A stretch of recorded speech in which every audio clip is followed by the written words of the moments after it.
West Ham United. Firstly, what have you made of some of the business they've done? They've signed Callum Wilson as a free agent. They've got Malik Diouf, who was involved in their pre-season win over Bournemouth yesterday too. What have you made of the summer for them so far? It's been very slow for my liking, not enough movement, and I know it's just early August, but we really needed to get a lot of signings in early as possible to have that pre-season, get ready for the start of the season. Diouf, I think, is going to be really good for us. The crossing ability he showed is unreal. The other two, Kyle Walker-Peters, not bad business as a backup right back, but it just feels like these are players being pushed on Graham Potter, and that's what I can't get behind. Him and Wilson, they've got the same agent, which Sullivan loves. He loves this agent. And rather than back the manager and give him the players that he wants, that's his vision, it's just some freebies that are available. And you can't really build a long-term project that way. You know, it's too much interference. Dan, on Graham Potter, because I agree with you, these don't feel like Graham Potter signings, right? They feel like signings that are being driven by the football club and, as you put it, sort of pushed onto the manager. Have you seen enough from Graham Potter so far as West Ham boss to suggest that he deserves the backing of the club? Because I covered a few of your games at the back end of last season, and I found them really difficult to watch. Now, I appreciate that there wasn't any jeopardy. You weren't going to get relegated. You also weren't going to get a European spot, right? So I get that. It felt like people were on holiday and that the season was sort of cruising towards an end. But I just didn't feel particularly inspired by Graham Potter's West Ham. What have you made of his time? And does he deserve the backing? Has he shown you enough yet?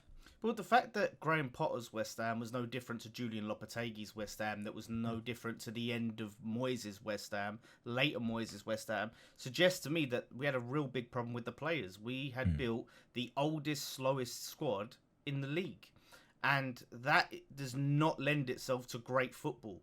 So I really sort of put a lot of it down to the squad that we'd built. You know, if we'd had more pace in the side, we'd have looked better. His first game, Potter, against Villa, until Somerville and Fulcrew got injured, we was playing unbelievable stuff. We had a few performances. Arsenal away was brilliant.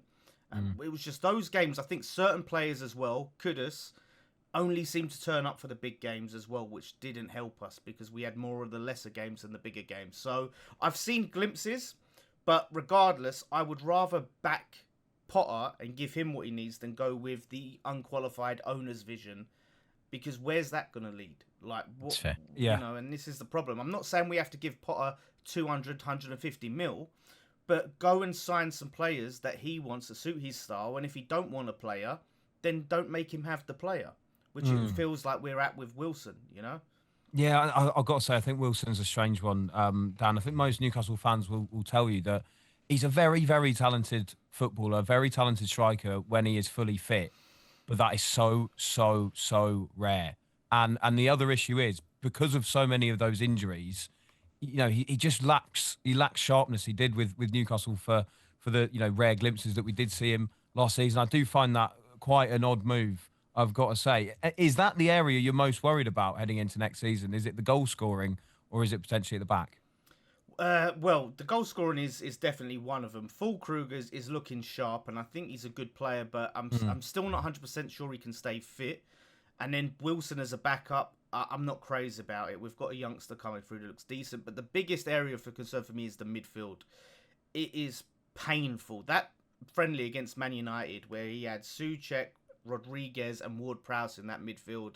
If that's our midfield next season, we're getting relegated. We absolutely need signings in that midfield. We need energy. We need explosiveness. We need pace. And we're lacking that desperately in the midfield. So we really need to get some bodies in there, some good players. I want to see more Diouf. Diouf is that burst of energy.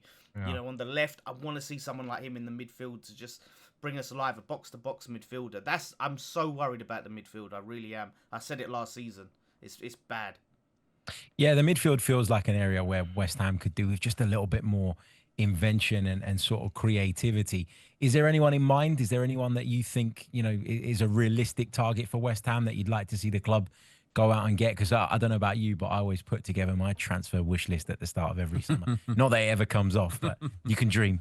Yeah. Well, we've been heavily linked with Jacob Ramsey lately. He seems to be a top target who I really rate him as a player. I think he's absolutely quality. He's been great for Villa. I think they're in a situation where they've got to offload at least one player and bring some money in. They obviously sold the women's team to themselves and put a little bit of pressure off, but if they want to go and invest, they've got to sell another player. Jacob Ramsey looks like the most likely. Only thing about him I'm worried about is his injury record. Not as bad as Wilson's, but it's still concerning. You know, he's a young guy. He's had a few muscle injuries. But as a player, I would take him all day long. We're also linked with Fernandes from Southampton, who's a little bit less concerning about injuries. But I think Jacob Ramsey is like, he comes in, he makes an instant impact. He massively improves our team. So injuries aside, Jacob Ramsey all day long. That would be a great signing. If they manage to get Jacob Ramsey over the line, that would be a great signing. And I do think he's the same. He's the same agent. Remember that agent that I complained about? Well, now it's a chance for him to redeem himself and get us a player we want. Oh, make it up to Dan Lawless, please. Yes. Please make it up. Come to on, him. Will. I also think maybe one of the reasons they've signed Callum Wilson is because he always scored against West Ham.